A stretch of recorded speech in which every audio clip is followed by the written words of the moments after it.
पुणे शहरातील धायरी भागात असलेल्या श्री ज्वेलर्सवर 3 दरोडेखोरांनी दरोडा टाकल्याची धक्कादायक घटना उघडकीस आली आहे।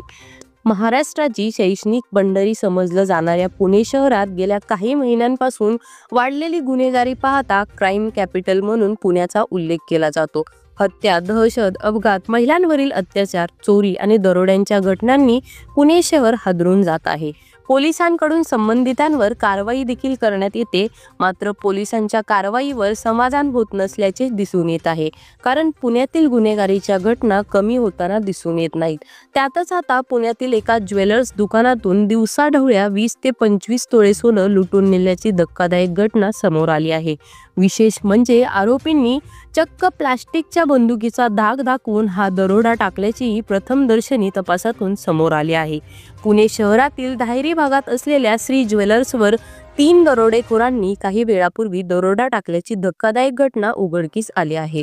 विष्णू दहिवाळ यांच्या मालकीचे हे दुकान असून दरोडेखोरांनी त्यांच्याकडील पिस्तूलचा धाक दाखवून 20 ते 25 तोळे सोने लुटून नेल्याचा प्रकार घडला आहे। सध्याच्या बाजारभावाचा विचार केल्यास 20 ते 25 लाख रुपयांचे सोनं लुटल्याचा हा प्रकार आहे।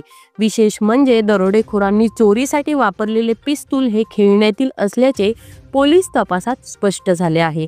दरम्यान पळून गेलेल्या तिघांचा पोलीस शोध घेत आहे।